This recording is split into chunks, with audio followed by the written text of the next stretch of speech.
Hi everyone, Sid here back again with another video. So दोस्तों, आज मैं आप लोगों के साथ में डिस्कस करने वाला हूँ लैरावेल के न्यू सीरीज में। सबसे पहले मैं आपसे डिस्कस करूंगा कि लैरावेल होंगे, तो हम इस पे ओवरव्यू लेंगे और इसका हम बाद में अगले हमारे सीरीज में हम डिस्कस करेंगे प्रैक्टिकली किस तरह से एग्जांपल। तो मैं यहाँ पे कुछ टॉपिक्स हैं जिस पे मैं डिस्कस करूंगा आपके साथ में कि जो लैरावेल 8 है वो किस तरह से डिफरेंस होगा और नए फीचर्स क्या है। तो सबसे पहले मैं डिस्कस करूं तो लैरावेल में जो स्टार्टिंग करते हैं, जिस तरह से इंस्टॉल करते हैं उसे, और इंस्टॉल करने के बाद में जो हमारा लैरावेल 7 या इसके पहले वाले जो वर्जन होते थे, तो उसमें जो हमारा लैंडिंग पेज होता था वो किस तरह से दिखता था, और जो अब लैरावेल 8 है इसमें आपको किस तरह से लैंडिंग पेज दिखेगा। तो चलिए हम स्टार्ट करते हैं। तो जो इसका लैंडिंग पेज होगा इसमें है, अब TwinBind CSS एक लेटेस्ट है, CSS का फ्रेमवर्क है। उस लैरावेल 8 वर्जन में, जो कि लैरावेल 7 में बूटस्ट्रैप वगैरह यूज होता था, बट अभी इसमें TwinBind CSS जो है वो यूज हुआ है। तो किस तरह से ये यूज हुआ, हम इसको प्रैक्टिकली सब कुछ देखते हुए चलेंगे किस तरह से इंस्टॉल करना है। तो पहला क्या आया है कि इसमें जो लैंडिंग पेज है वो क्या होगा, दूसरों से डिफरेंस होगा दूसरे वर्जन से। तो एक ब्लैक कलर की स्क्रीन होगी, उसमें जो है ये आपको दिखेगा। हम इंस्टॉल करके प्रैक्टिकली सारी चीजें देखेंगे। तो पहला हम लैरावेल 7 या इसके पहले वाले वर्जन पे काम करते थे दोस्तों। तो प्रॉब्लम क्या होती थी हमें वहां पे कि मॉडल जो है वो ऐप फोल्डर के अंदर होता था, बट यहाँ पे क्या उन्होंने सेपरेट रखा हुआ है। अभी हम सब कुछ देखने वाले हैं प्रैक्टिकली। तो मैं पहले ओवरव्यू दे दूं आपको कि हम क्या नया पढ़ने जा रहे हैं, ठीक है। तो इस वीडियो को लास्ट तक अब जरूर देखिएगा। इफ आपने वीडियो को नहीं सब्सक्राइब किया है मेरे चैनल को, तो सबसे पहले आप फटाफट जो है सब्सक्राइब कीजिए और साथ में बेल आइकन को प्रेस करना ना भूले। तो अभी मैंने आपसे बताया कि सबसे पहले जो है हमारा मॉडल जो है वो कहाँ पे था, पहले ऐप फोल्डर के अंदर, बट अब क्या है कि अब जो है मॉडल्स नाम का एक सेपरेट फोल्डर है। तो हमें प्रॉब्लम नहीं होती, या फिर नए डेवलपर्स को प्रॉब्लम नहीं होती मॉडल्स कहाँ पे है। पहले एक्सपीरियंस डेवलपर क्या करते थे, सेपरेट फोल्डर क्रिएट करते थे मॉडल्स नेम से, जैसे अभी है। उसके बाद जब भी वो कमांड चलाते थे तो वो क्या करते थे, स्लैश करके देते थे जिससे वो उस फोल्डर के अंदर चला जाए, ठीक है। अभी क्या है, मॉडल जो है आपका अलग से सेपरेट फोल्डर है, तो आपको प्रॉब्लम नहीं है। के लिए कि बहुत सारे डेवलपर्स को, एक्सपीरियंस डेवलपर्स को भी बहुत सारी प्रॉब्लम्स हो रही है कि भाई ये क्या हो गया। बट ये कोई ऐसा नहीं है कि कुछ ये डिफॉल्ट या कुछ गलत है, बट यहाँ पे क्या हुआ, इन्होंने नेम स्पेस का यूज किया है। तो जब भी आप किसी भी कंट्रोलर पे राउट्स के थ्रू आप हिट करना चाहेंगे, तो सबसे पहले आपको यूज करना होगा, नेम स्पेस का यूज करके आपको यूज करना होगा और उसका पाथ आपको डिफाइन करना होगा। जिस तरह से आपने कंट्रोलर में देखा है कि जब कंट्रोलर को हम यूज करते हैं तो उसमें हमारा जो उसका पाथ होता है हम डिफाइन करते हैं। सेम यहाँ पे जब आप कंट्रोलर का यूज करेंगे तो उसको वहां पे डिफाइन करेंगे। जब इसको कॉल करेंगे तो एरे के फॉर्म में रखना होगा और उसके डिफाइन कर, सपोज आपने एक कंट्रोलर क्रिएट किया, उस कंट्रोलर का नाम स्कोप रिजोल्यूशन ऑपरेटर, देन वहां पे एज अ क्लास होती है, सेकंड पैरामीटर आपका फंक्शन होगा जिस फंक्शन को आप कॉल करना चाहेंगे। उसके बाद आप राउट का यूज करना चाहते हैं, जैसे हम राउट यूज करते हैं, तो आपको वहां पे मेंबर एक्सेस ऑपरेटर के बाद में आपको पुट करना पड़ेगा name, then you can put, आप कुछ भी पुट करना चाहते हैं जो URL पे आप दिखाना चाहते हैं, फिर नेम स्पेस का। तो आप इसमें गलती ना करें कि क्या हो गया, ठीक है। हम प्रैक्टिकल डिस्कस करेंगे सब कुछ, ठीक है। ये हो गया। अब राउट कैशिंग एक इंप्रूवमेंट फीचर है लैरावेल 8 में। पहले क्या होता था, जो वर्जन था लैरावेल 7 या इसके पहले में कैशे की इतनी ज्यादा स्पीड नहीं थी, तो इन्होंने क्या किया अभी लैरावेल 8 में इंप्रूव किया है। तो कैशिंग सिस्टम जो है, आपकी वेबसाइट जो होगी और फास्ट ओपन होगी लैरावेल 8 में, ठीक है। ब्लेड कंपोनेंट किस तरह से इसमें इन्हांसमेंट किया गया है कि ब्लेड कंपोनेंट्स जैसे आप यूज करना चाहते हैं, तो पहले वाले वर्जन में क्या होता था कि आप डेटा जो है एट्रीब्यूट से बटन आपने यूज किया, बटन की कुछ प्रॉपर्टीज वगैरह आप डिफरेंट रखना चाहते हैं, डायनेमिक पास करना चाहते हैं, तो प्रॉब्लम होती थी। बट यहाँ पे वो चीज शॉर्ट हो गई है। तो इसमें कुछ सिंटैक्स है जो कि यूज करना होगा, प्रैक्टिकल इसका एग्जांपल देखेंगे। तो इफ आपने जो है सब्सक्राइब नहीं किया तो सबसे पहले सब्सक्राइब करना ना भूले। साथ में हम प्रैक्टिकल, सारी चीजों का प्रैक्टिकल दोस्तों मैं आपको इस सीरीज में पहले ओवरव्यू दूंगा, उसके बाद मैं आपको प्रैक्टिकल दिखाऊंगा, फिर उसके बाद हम प्रोजेक्ट बनाएंगे जिससे आप पास करना चाहते हैं। अब मेंटेनेंस मोड बहुत ही अमेजिंग फीचर है। अब मेंटेनेंस मोड है क्या, बेसिकली सपोज मान लीजिए आपने वेबसाइट बनाई, उस वेबसाइट को आप चाहते हैं पर्टिकुलर क्लाइंट को ही दिखे, बाकी वेबसाइट किसी और को ना दिखे, तो आप क्या करेंगे, वहां पे सभी को क्या दिखे, we are under maintenance mode, something जो आप चाहें वो दिखाएं। दूसरी चीज, आप क्लाइंट को सब कुछ दिखाना चाहते हो तो आप सीक्रेट की आप क्रिएट कर सकते हैं, उसको पास करेंगे, एक बार वो हिट करेंगे सीक्रेट की को, उसके बाद वो डायरेक्टली सब कुछ एक्सेस कर सकते हैं। तो क्विक आपको जॉब शेड्यूल करना है तो वो कर सकते हैं। आप माइग्रेशन पहले क्रिएट करते थे तो क्या होता, बहुत सारे 300-400 टेबल है, तो उस टाइप पे काफी कॉम्प्लेक्स हो जाता था। तो कॉम्प्लेक्स क्या होता था दोस्तों, कि जैसे आपने रन किया, बीच में फेल हो गया, 400 टेबल है, बीच में टाइम आउट, अब क्या किया है इन्होंने, इसको इंप्रूव किया है। तो क्विक सिस्टम है, वो क्या करते हैं, जितनी हो चुकी है माइग्रेट उसको अलग से स्टोर करके रखते हैं, उसके बाद की जो उसको बाद में वो चलाते हैं। बेल आइकन को प्रेस कीजिए। जेट स्ट्रीम क्या होता है दोस्तों, कि जेट स्ट्रीम के थ्रू आप जो है एज अ ऑथेंटिकेशन आप एडमिन पैनल क्रिएट कर सकते हैं, जैसे लैरावेल 7 में था, काफी इससे इनहैंसमेंट हुआ है। बारकोड के थ्रू आप जो है, आप जब बारकोड तो नहीं कहेंगे बेसिकली उसको, ऑथेंटिकेटर, जैसे आप AWS वगैरह में ऑथेंटिकेटर यूज करते हैं, इसी तरह से आप इसमें ऑथेंटिकेटर, गूगल ऑथेंटिकेटर या तो माइक्रोसॉफ्ट ऑथेंटिकेटर, इस तरह की एप्लीकेशंस का यूज करके आप सीक्रेट की जनरेट करके इसका एक्सेस कर सकते हैं। तो बहुत ही सिक्योरिटी फीचर से भी काफी इनहैंसमेंट किया गया है। आप नंबर ऑफ टीम क्रिएट कर सकते हैं, उनको आप परमिशन दे सकते हैं कि किस तरह की परमिशन आप उनको देना चाहते हैं। तो इस तरह से नए फीचर जो है लैरावेल 8 में इनहैंसमेंट हुए हैं। इफ आपको कोई भी डाउट है दोस्तों, प्लीज आप कमेंट सेक्शन में कमेंट कीजिए, डेफिनेटली मैं आपकी प्रॉब्लम को सॉल्व करने की कोशिश करूंगा। करेंगे कि लैरावेल 8 में क्या रिलीज हुआ है और लैरावेल 7 से कितना डिफरेंस है। तो सबसे पहले दोस्तों मैं जा रहा हूँ किस तरह से वर्जनिंग इसमें है और सपोर्ट पॉलिसी किसकी कब तक होगी लैरावेल में। सो लैरावेल 8 की हम सपोर्ट पॉलिसी की बात करें तो ये देखिए रिलीज़ हुआ है 8 सितंबर 2020 को, जो कि इसी मंथ में रिलीज़ हुआ है। और इसकी बग फिक्सिंग जो लैरावेल की तरफ से सपोर्ट है, जो बग फिक्स होगा वो 6 अप्रैल 2021 तक हुआ है। देन ये होगा और उसके बाद में हमारी जो सिक्योरिटी बग इशूज़ हैं तो ये सॉल्व होंगे 8 सितंबर 2021 तक। फिर हम लैरावेल 8 में आते हैं। तो सबसे पहले लैरावेल 8 में जो मतलब जो इम्प्रूवमेंट हुआ है एज अ कम्पेयर टू लैरावेल 7 से, तो जेट स्ट्रीम एक नया फीचर आया है, तो मैंने इसके लिए एक स्पेसिफिक वीडियो बनाया हुआ है, आप वहाँ से चेक कर सकते हैं।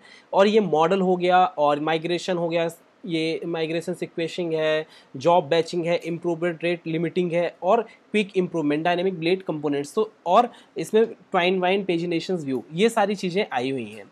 ठीक है, सो अभी हम इसके लिए आगे और भी चीज़ें डिस्कस करेंगे।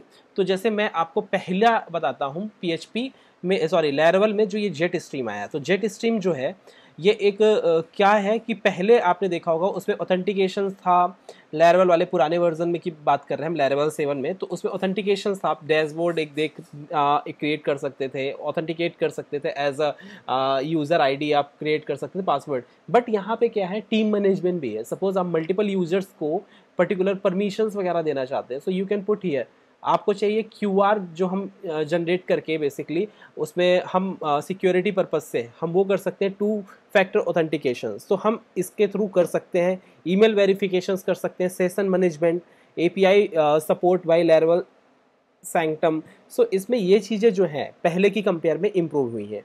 ठीक है, अब इसमें जो है ये जो डिज़ाइन हुआ है बेसिकली जेट स्ट्रीम, सो ये ट्वाइन वाइन CSS जो है इसका यूज़ करके हुआ है। आप देखेंगे, आप इसकी ऑफिशियल वेबसाइट में भी जाके देख सकते हैं, ये है ट्वाइन वाइन CSS। सो इसमें जो है जेट स्ट्रीम में जो यूज़ किया गया है ये ट्वाइन वाइन CSS है। तो बूटस्ट्रैप जो पहले था वो है ही, साथ में ये एडिशनल हो गया है। ठीक है, अब नीचे आते हैं, मॉडल्स की बात करते हैं। तो मॉडल्स में क्या डिफरेंस हुआ है कि लैरावेल 8 में और 7 की बात करें तो लैरावेल 8 में आप जो देखेंगे मॉडल जो हमारा कहाँ होता था, वो होता था ऐप के अंदर। बट अब क्या लैरावेल में 8 में इसने क्या किया है कि इसमें क्या किया गया है कि लैरावेल 8 में मॉडल्स को एक स्पेसिफिक फोल्डर में मूव किया गया, जो कि ऐप के अंदर मॉडल्स नाम का एक फोल्डर होगा उसके अंदर। तो मैं आपको दिखाऊंगा सब कुछ, इसमें आपको बताने वाला हूँ इस वीडियो पे, और साथ ही साथ मैं आपको एक एक जितने भी इसमें होंगे इम्प्रूवमेंट सब कुछ कवर करूंगा। ठीक है, सो आप बेफिक्र रहिए, सारी चीज़ें आराम से समझते जाते हैं। ठीक है, इसमें क्या है, पहले बात करें मॉडल फैक्ट्री क्लासेस में, तो इसमें ना अब फैक्ट्री के लिए स्पेसिफिक क्लासेस दी गई हैं। पहले क्या थे, फंक्शंस थे, बट इसमें फैक्ट्री के लिए स्पेसिफिक क्लासेस है। आप यहाँ पे एज अ फेकर डेटा वगैरह जनरेट करना है, so you can generate फेकर data also in here.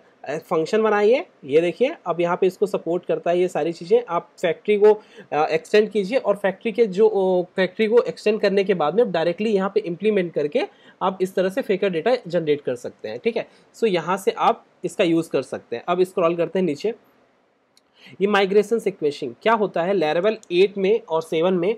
7 में क्या होता था, जब हम लैरेवल माइग्रेशन सीक्वेंसिंग मतलब माइग्रेशन रन करते थे, तो सपोज हमारे पास 300-400 टेबल्स हैं, तो उस केस में होता था कि कभी टाइम आउट हो गया, कभी कुछ हो गया, तो इस तरह के इशू होते थे उसमें। बट अभी क्या है कि वो तब क्या रहेगा, सपोज आपने 10 माइग्रेशन फाइल्स चल गई, तो उसके बाद वो रन करेगा। तो इस तरह से ये आपका इजी हो गया पहले की कंपेयर में चीज़ों को मैनेज करना, ठीक है। जॉब बैचिंग ये काफ़ी बड़े प्रोजेक्ट में यूज़ होता है, तो हम इसका स्पेसिफिक वीडियो भी बनाएंगे, ठीक है। सो अभी इसमें थोड़ा सा आपको ब्रीफ दे दूं। जॉब बैचिंग ये है कि पर्टिकुलर सीक्वेंस वाइज चलता जाएगा, जैसे ये सारी चीज़ें इसको मिलेंगी, देन यहाँ पे सक्सेस होगा तब इस वाले फंक्शंस में आएगा, अदरवाइज वो कैच करेगा और कोई फेलियर होता है तो यहाँ पे वो रिटर्न कर देगा। अदरवाइज जैसे ये जावा में होता है ट्राई कैच फाइनली समथिंग, सो आप उस तरह से समझिए। हम इसके एक स्पेसिफिक वीडियो भी बनाएंगे। अभी मैं स्क्रॉल करके इसको नीचे आ जाता हूँ। इम्प्रूव रेट लिमिटिंग, ये क्या है कि सपोज आप किसी चीज़ को परमिशन देना चाहते हैं कि हिट इतने नंबर ऑफ टाइम्स इतने पर मिनट में होता है, कि सपोज आपकी वेबसाइट है, तो कभी कभी आपने देखा होगा कि बॉट्स वगैरह के थ्रू हिट मरवा के आपके कमेंट वमेंट पता नहीं कहाँ से क्या क्या चीज़ें डाल देते हैं वेबसाइट पे। आप समझ ही गए होंगे किस तरह का अननेसेसरी डाटा डाल जाते हैं, हैक कर देते हैं वेबसाइट्स को। तो यहाँ पे क्या है कि रिक्वेस्ट ही नहीं जाएगी। आपको आइडिया है कि आपकी वेबसाइट में नॉर्मल ट्रैफिक होती है 50 पर मिनट में, एक साथ ही आपको 1000 ट्रैफिक तो नहीं आ सकती, ये बॉट ही कर सकता है। तो यहाँ पे क्या होगा कि ये चीज़ उसको आप लिमिट देंगे तो आप उसमें बाहर कर सकते हैं कि उस टाइम पे वो वर्क नहीं हो उस आईपी एड्रेस पे। तो आप यहाँ पे मल्टीपल परमिशंस वगैरह पुट कर सकते हैं, ठीक है। अब हम स्क्रॉल करते हैं, इसको आप उसमें भी लगा सकते हैं मिडिलवेयर में, एज अ मिडिलवेयर भी आप इसमें कर सकते हैं। ये बहुत ही अच्छा फीचर है इम्प्रूव मेंटेनेंस मोड। इसमें क्या होता है, सपोज आप चाहते हैं कि आप पर्टिकुलर आप लोग ही इसको एक्सेस कर पाएँ, या फिर क्लाइंट को आप दिखाना चाहते हैं क्लाइंट ही एक्सेस कर पाए, तो आप यहाँ से कुछ नहीं, एक सीक्रेट आपको यूनिक कोड जनरेट करना होगा। तो जब आप इसमें यूनिक कोड जनरेट करेंगे तो इसमें क्या होगा कि आप यूनिक कोड जब जनरेट होगा तो आप उसी टाइम पे आप यूनिक कोड क्लाइंट को शेयर कर दीजिए, वो एक बार हिट मारेगा, बड़े आराम से सब कुछ यूज़ कर सकता है। तो ये इसमें एक मेंटेनेंस मोड का बहुत अमेजिंग फीचर है। ये देखिए एग्जांपल दिया हुआ है, सपोज आपका डोमेन है example.com, ये जो है यूनिक कोड है, ये बेसिकली आप इस तरह से इसमें रीअरेंज कर सकते हैं। तो ये बहुत ही लाजवाब फीचर है, ठीक है। अब स्क्रॉल करते हैं नीचे, तो क्लोजर डिस्पैच, इसके बारे में मैं थोड़ा ब्रीफ आपको बताऊंगा, अभी ऐसे थोड़ा समझ में नहीं आएगा। अब फिर आते हैं नीचे, dynamic blade component, as a inheritance आप इसको यूज़ कर सकते हैं। आपने कंपोनेंट बनाया, इसके लिए मैंने स्पेसिफिक वीडियो बनाने की कोशिश करूँगा। अब डायनेमिक क्या होता है, सपोज आपने आपको भेजना है डेटा ब्लेड से कहीं पे, तो आप वहाँ से भी भेज सकते हैं। ये फीचर्स हैं इसमें, ठीक है। हम नीचे आते हैं, event listener improvement, so particular event के लिए है, ये भी बड़े प्रोजेक्ट में यूज़ होता है, ठीक है। तो इसमें क्या होता है, इसके लिए हम स्पेसिफिक बनाएंगे वीडियो, आपको क्विक से भेज सकते हैं चीज़ों को कि सीक्वेंस वाइज कि भाई इसके बाद ये होना चाहिए, इसके बाद ये होना चाहिए।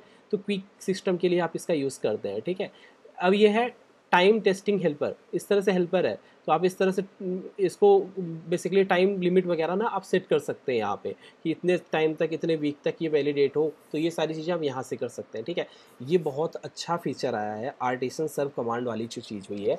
जैसे क्या होता है, सपोज आपने रन किया PHP आर्टिसन सर्व, रन तो हो गया, अब क्या प्रॉब्लम क्या है यहाँ पे, ये रन होने के बाद में कल को आपने कुछ चेंज किया .env में, वो तुरंत नहीं होता, वो टाइम ले लेता है। बट इसके थ्रू क्या होता है, वो तुरंत अपडेट हो जाएगा। जैसे आप .env फाइल में कुछ चेंज करोगे, ऑटोमेटिकली वो चेंज हो जाएगा, पहले नहीं होता था। ये नए फीचर आए, बहुत ही अच्छा फीचर है ये। सो और ट्वाइन CSS है, पहले बूट स्टेप वाली चीज़ हो रही है, साथ में इसने ट्वाइन CSS भी इम्प्लीमेंट किया है, ठीक है। तो आप इस तरह से चेक कर सकते हैं। ये बहुत डिफरेंट आ गया है पहले की कंपेयर में। जो ये हम डिस्कस करेंगे राउट नेम स्पेस की बात, मैंने कंट्रोलर में बहुत ब्रीफ में बताया मैंने, आप कंट्रोलर से मेरे चेक कर सकते हैं कंट्रोलर वाली वीडियो से।